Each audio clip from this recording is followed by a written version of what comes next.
Hi there, and welcome to Motion Recap. Today we are going to explain a science fiction drama called Planet of the Apes. Watch out for spoilers and take care.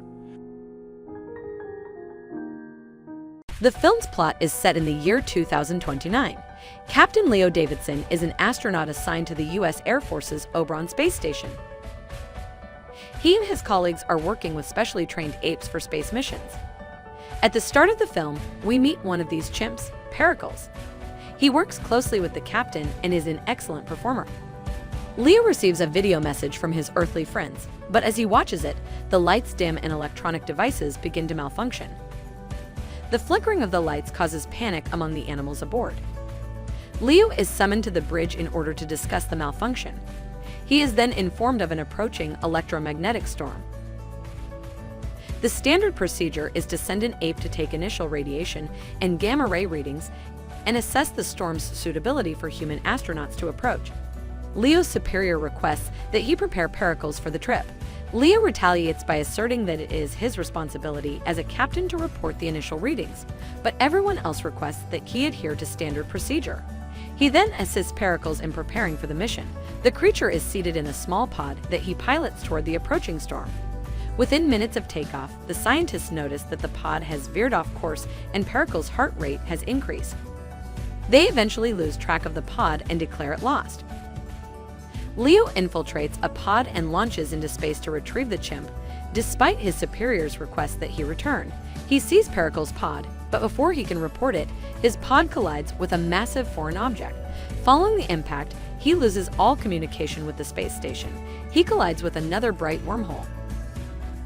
The pod malfunctions and collides with the surface of a planet that bears a striking resemblance to the Earth. Leo lands on a body of water and miraculously survives the crash. He strolls around the forest, discovering new things. The first person he encounters is a man who appears to be a jungle native. The man and a group behind him are fleeing from pursuing wild apes. Leo also begins to run with them without hesitation. Apes are armored and appear to be more advanced than humans. They abduct the majority of the group as the surviving members attempt to flee. They are all eventually enslaved and taken away in a human-run carriage, including Leo. They eventually arrive at a civilization of humanoid apes in which humans are used for household chores and entertainment, and the apes run the show. The ape children hurl stones at the captured humans, accusing them of being filthy. We are introduced to Ari, a female ape who advocates for human rights and is outspoken about how they are treated in society. She chastises the children and instructs them to respect all sentient beings. After that, the slaves are sold to a dealer. After they are caged, a small ape child purchases a human girl to keep as a pet. Adults are dragged from their hiding places and marked with a hot iron stick. Ari intervenes and asks the dealer to be less ruthless to humans because they also have rights. Leo seizes this opportunity to seize the iron rod and kidnap her. He whispers to her, pleading with her to assist him in escaping this place. Dina, a human girl, also attempts to flee, but is apprehended by the dealer. He asserts that he will be forced to eliminate both Leo and Dina. Ari begs the dealer to sell them to her in order to save their lives. The dealer is initially hesitant, but eventually agrees. Ari's father is a well-known senator who disapproves of Ari bringing two wild humans into his home. He requests that she keep them in check because he will be hosting guests shortly. General Thade, a sadistic chimp military commander seeking control of the ape civilization, is one of the guests. When Leo and Dina are alone in the kitchen, he inquires as to how monkeys became stronger than humans. According to Dina, they have always been this way. After that, Leo is escorted outside to serve the guests. While the guests converse, Leo overhears Thade state that humans outnumber apes by a large margin. Ari advocates for equality between humans and apes, but Thade claims that her beliefs jeopardize the apes' prosperity. When Leo approaches the table to serve, Thade forces his mouth open and mocks him. Ari stands up from the table at the sight, and Thade follows suit. It turns out that he has been courting her for quite some time, but she refuses due to his cold soul. You would think that he wants her dead, because of their polar opposite viewpoints. Leo and Dina are locked inside a cage with the house slaves following dinner. Leo breaks free from the cage at night and flees with Dina and the other humans. Dina is adamant that she will not flee without her family, who is still imprisoned at the dealership. They dash to the dealership and liberate her father and the remaining human slaves. The group then makes their way to the forest. Soon after, soldiers are directed to search for escaped prisoners. General Thade and his junior, Colonel Attar, lead an army of ape warriors in pursuit of the humans. While attempting to flee, the group encounters Ari, who agrees to assist them at Leo's request. Colonel Attar, however, approaches them before they can escape through a tunnel. Dina's father, who is already critically injured, flees to fight and distract the ape. He gives his life in the fight, but as a result, the others flee safely. Leo escorts them to the lake where he landed. We discovered that apes are terrified of water due to their inability to swim. Leo and Dina dive into the lake in search of a bag from the crashed pod. It is equipped with a gun and a beacon, which Leo uses to communicate with the space station. He receives data indicating that the space station has already entered the atmosphere, most likely in search of him. At that precise moment, the dealer Limbo attacks them and attempts to kidnap one of the humans. Leo holds him hostage with the gun, threatening that if they let him go, he will lead the others to the group. Following that, they continue to follow the beacon's signal in order to assist Leo in returning home. Meanwhile, back in town, Faye petitions the senator for absolute authority to exterminate humans. He wishes to seize the opportunity to consolidate his power and eventually rule the ape world.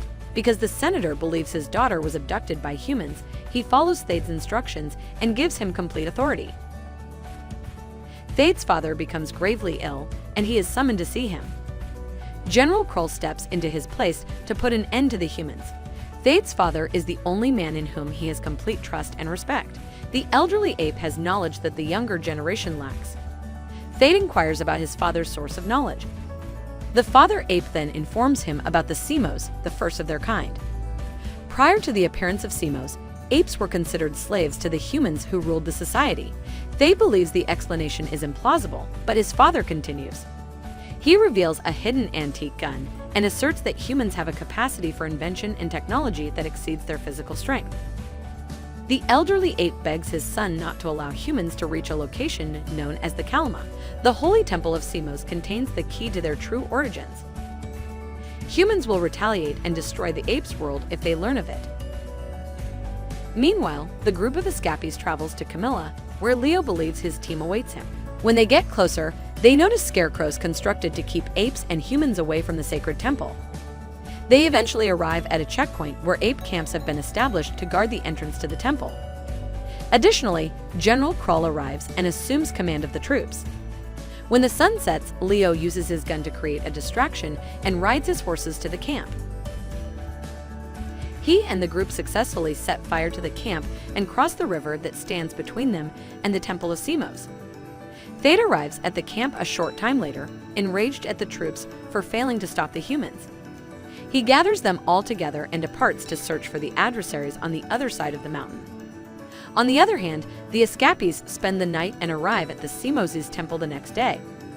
Leo is taken aback when he realizes the temple is in fact the space station Oberon, which he left a few days ago. Ari asserts that this is impossible due to the temple's tens of thousands of years of existence. Due to the station's nuclear power source, Leo is able to retrieve visual logs to determine what happened to his ship. He then discovers that by entering the wormhole, he jumped through time and arrived in the year 5021. Oberon remained in 2029 and searched for him. They were never able to locate him, and the station crashed to the surface of this planet in 2029. The apes aboard the Oberon became enraged and began attacking crew members. However, one of the apes named Simos eventually stopped them and led the way. The apes eventually took over, and the people Leo is currently with are the descendants of his crew members. He now has no way of returning home. When he emerges from the ruins of the Oberon, he is surrounded by several humans. They have heard of the brave human and wish to assist him in his fight against the apes. However, Leo recognizes that they will not be victorious against the thousands of apes pursuing them. He begs them to flee, but they remain steadfast in their choices. Then he comes up with an idea. He intends to use the Oberon's ample supply of nuclear fuel to fire a final blast at the apes when they arrive. He forces all humans to conceal themselves behind the spaceship and uses the escapees as bait to attract the apes. When the first batch of apes gets close enough to the nuclear blast, they are launched into the air. However, Thade and the second batch of the army attack them shortly afterwards. They begin to supplant humans with their strength. Leo and Thade engage in a bloody battle, but are brought to a halt when they notice a familiar ship land from the sky. It also contains Pericles, who was sucked into the wormhole. It turns out that the electromagnetic storm releases people in the opposite direction of their entrance, which explains why Pericles arrived a few days after Leo. The apes then bow in recognition of his arrival, and hostilities between humans and apes abruptly cease. Ignoring everyone, Pericles runs into the Oberon's ruins, followed by Leo and General Thade. Thade wishes to assassinate Pericles in order to attain absolute power, but Leo intervenes. The two get into an altercation. During the struggle, Leo's gun lands inside the pilot's deck. Thade enters the building to retrieve it, but becomes trapped when Leo locks the automatic door. The enraged ape repeatedly fires the gun at the door, but the ricochets create sparks, frightening him. He withdraws beneath a control panel, acknowledging his defeat. Leo gives Pericles to Ari, who promises to look after him when he returns to Earth. He informs everyone that humans and apes are supposed to coexist in peace and harmony. This has always been Simos's wish.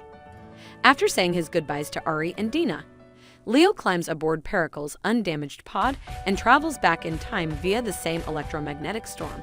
Eventually crashing on Earth in Washington, D.C., he raises his eyes to what appears to be the Lincoln Memorial, only to discover that it has been transformed into a monument honoring General Thade.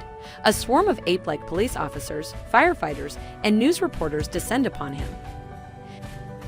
Now for the ending, we can assume that Leo entered the future as a result of the electromagnetic storm. Thade most likely broke free from the previous planet following Leo's departure and traveled to Earth via the same electromagnetic storm. He was then released thousands of years prior to Leo's arrival on Earth. Due to the ape's expulsion from his planet, he was able to conquer the Earth and overthrow humans. And now the entire human race is ape-like. Thank you for watching Motion Recap. Do subscribe to the channel and click on the notification bell for the latest updates.